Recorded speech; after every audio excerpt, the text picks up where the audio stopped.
नमस्कार दोस्तों, स्वागत है आप सभी का पाथफाइंडर पर।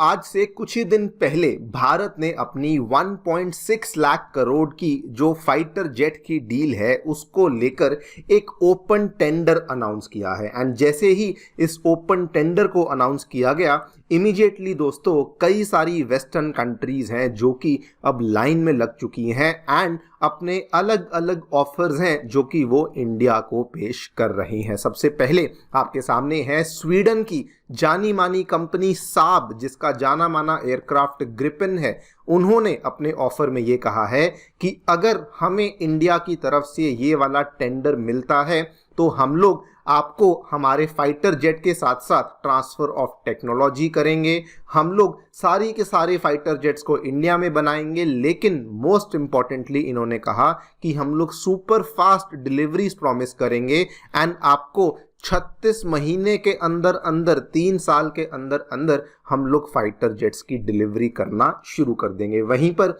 यूरोप का जाना माना कंपनी यूरो फाइटर, उन्होंने बोला है कि हम लोग हमारा जो यूरो फाइटर टाइफून है उन्होंने ऑफर किया है कि इसको हम लोग आपको ऑफर करेंगे और इसका जो दाम है वो जो फ्रांस की कंपनी दसॉल्त के द्वारा बनाया जाने वाला रफाल है उससे बहुत ज़्यादा कम दाम में ऑफर करने वाले हैं। ये भी आप देख पाएंगे, खबर कल ही सामने आई है। Eurofighter set to undercut French Rafale prices for India's big ticket MRFA programme. और दोस्तों पिछले महीने बल्कि अमेरिका ने भी अपने ऑफर में थोड़े बहुत चेंजेस किए थे। लॉकहीड मार्टिन, अमेरिका की जानी मानी कंपनी, उन्होंने कहा था कि अब हम लोग भारत को F-35A नहीं बल्कि F-21 ऑफर करना चाहते हैं, सो दैट हमें भी इंडिया के इस 114 फाइटर जेट वाली डील का हिस्सा बनने का मौका मिल सके। बात करेंगे दोस्तों सबसे पहले तो इंडिया की इस 114 फाइटर जेट वाली डील के बारे में, उसके बाद चर्चा करी जाएगी इन सभी ऑफर्स के बारे में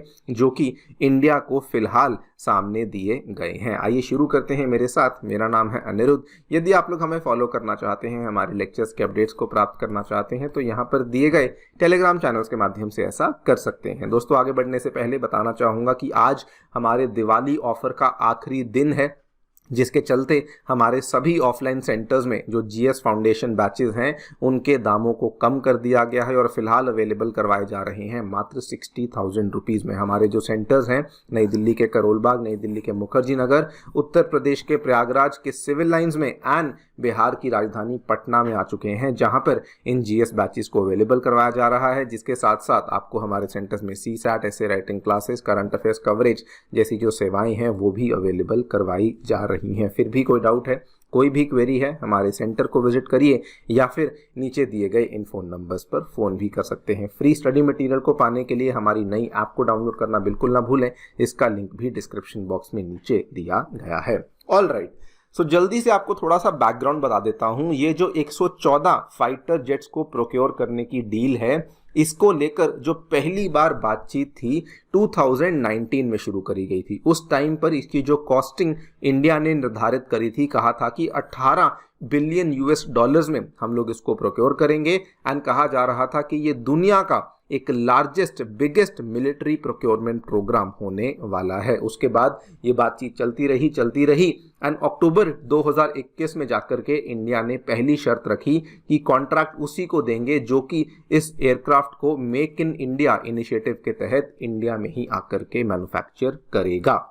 एंड दोस्तों जैसे ये शर्तें सामने आ रही थी तो इसमें कुल मिला के हमें ये सारे के सारे कंटेंडर्स देखने को मिले। USA की तरफ से लॉकहीड मार्टिन ने अपना F-21 पेश किया, बोइंग ने FA-18, फ्रांस की कंपनी दसॉल्त ने रफाल पेश किया, यूरोप का एक कंसोर्टियम है जिसको यूरो फाइटर कहा जाता है, उन्होंने टाइफून पेश किया, रशिया ने MiG-35 एंड स्वीडन ने अपना साब कंपनी का जो ग्रिपेन एयरक्राफ्ट है उसको यहाँ पे पेश कर दिया। एंड अब चूंकि ये वाली जो टेंडर थी ये अभी तक प्रॉपरली इशू नहीं हुआ था, अभी तक इसको लेकर कोई भी हमें ऑफिशियल डेवलपमेंट देखने को नहीं मिली थी, लेकिन इंडियन एयरफोर्स की तरफ से इस चीज़ को लेकर बहुत ज़्यादा अर्जेंसी शोकेस करी जा रही थी। इसी के चलते रिसेंटली इंडियन गवर्नमेंट ने अनाउंस किया कि हम लोग ओपन टेंडर इशू करने वाले हैं, बिकॉज इंडियन एयरफोर्स की जो स्क्वाड्रन स्ट्रेंथ है वो बहुत कम होती जा रही है।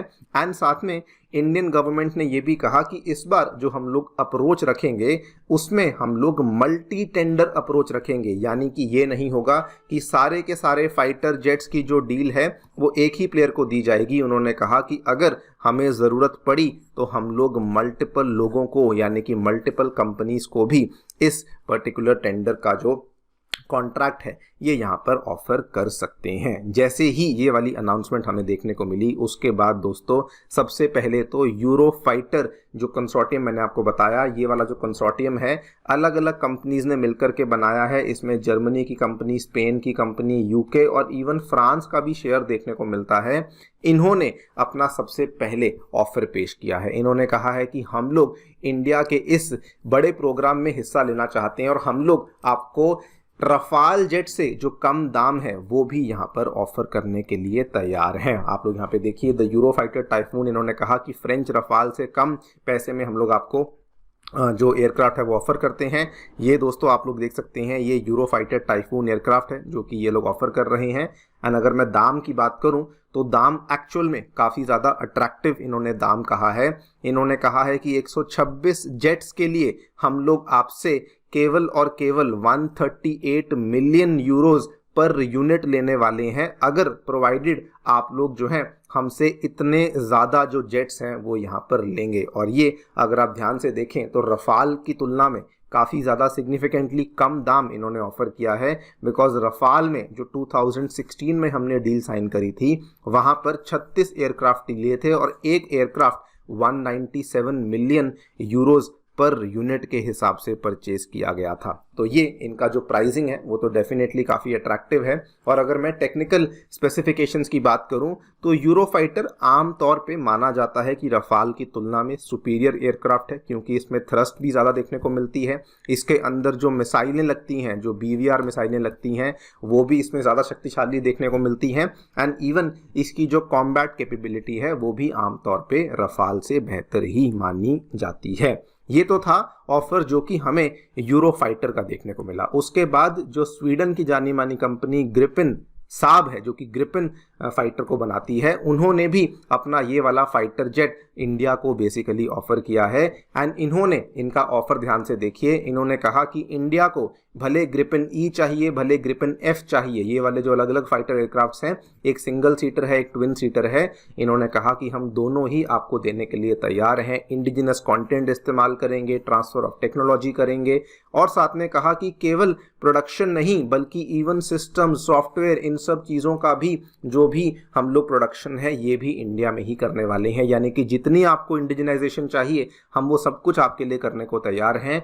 बल्कि इन्होंने इंडिया में अदानी ग्रुप के साथ प्रोडक्शन पार्टनर के तौर पे टाई अप भी कर लिया है, जिसको स्वीडन गवर्नमेंट के द्वारा इस प्रपोजल को भी एक्सेप्ट कर लिया गया है। और इन्होंने फाइनली ये कहा है कि अगर आप हमें देते हैं ऑर्डर तो हम लोग 3 साल के अंदर अंदर आपको ये वाला फाइटर जेट डिलीवर करवा भी देंगे। नाउ अगर मैं इसके टेक्निकल स्पेसिफिकेशंस की बात करूं, बहुत डिटेल में नहीं जाऊंगा, लेकिन मोटा मोटा जो ग्रिपेन है उसको आप मान सकते हैं कि ये यूरो फाइटर के ही जैसा शक्तिशाली, यूरो फाइटर जितना ही आपको कैपेबल यहाँ पर देखने को मिल जाता है। तो कुल मिला के ये वाला भी जो ऑफर है ये इंडिया को बहुत ही अच्छा मिला हुआ है। एंड फाइनली जो अमेरिका का लेटेस्ट ऑफर है, लॉकहीड मार्टिन ने F-21 ऑफर किया है। अगेन जो F-21 है ये भी आपको बता दूं, ये F-16 वाला जो एयरक्राफ्ट है उसी के बेस पे आधारित इसको तैयार किया गया है। और अमेरिका का ये कहना है कि अगर इंडिया हमें ये देता है ऑर्डर तो हम लोग इंडिया को F-21 वाला फाइटर जेट सही दाम में देने के लिए तैयार हैं। सो कुल मिला के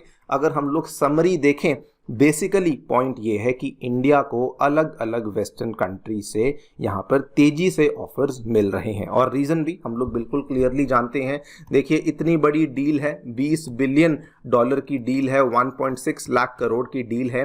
एंड ऑब्वियसली हम जानते हैं कि वर्ल्ड का बिगेस्ट मिलिट्री प्रोक्योरमेंट प्रोग्राम है जो कि इंडिया के द्वारा शुरू किया गया है। यही रीज़न है कि अलग अलग कंट्रीज़, अलग अलग कंपनीज अब कतार में लग चुकी हैं जो कि कोशिश कर रही हैं कि इस डील को हमें हम किसी भी तरीके से भारत से ले सकें। नाउ सवाल आता है कि इंडिया यहाँ पे क्या करने वाला है। देखिए, इंडिया जो भी करने वाला है वो एक अलग कहानी है, लेकिन कई सारे एक्सपर्ट्स यहाँ पर कह चुके हैं कि इंडिया को अभी यहाँ पर बिल्कुल भी देरी नहीं करनी चाहिए। बिकॉज अगर आप ध्यान से देखेंगे, डोमेस्टिकली हमारी इंडियन एयरफोर्स के पास जो स्क्वाड्रन स्ट्रेंथ है वो बहुत ज़्यादा गिर चुकी है। 42 हमारी रिक्वायर्ड स्ट्रेंथ है, लेकिन फिलहाल केवल 31 स्क्वाड्रन्स ही हमारे पास देखने को मिलते हैं, जिसमें कि एक्सपर्ट्स का कहना है कि इसमें भी केवल 29 ही हमें ऑपरेशनल देखने को मिलते हैं। एंड आने वाले टाइम में और भी ज़्यादा ये स्क्वाड्रन स्ट्रेंथ कम होने वाली है, बिकॉज बहुत सारे मिग फाइटर्स हैं जो कि रिटायर होने वाले हैं। एंड दूसरी बात, ये इंडिया के लिए डिसीजन बहुत जल्दी इसलिए भी लेना चाहिए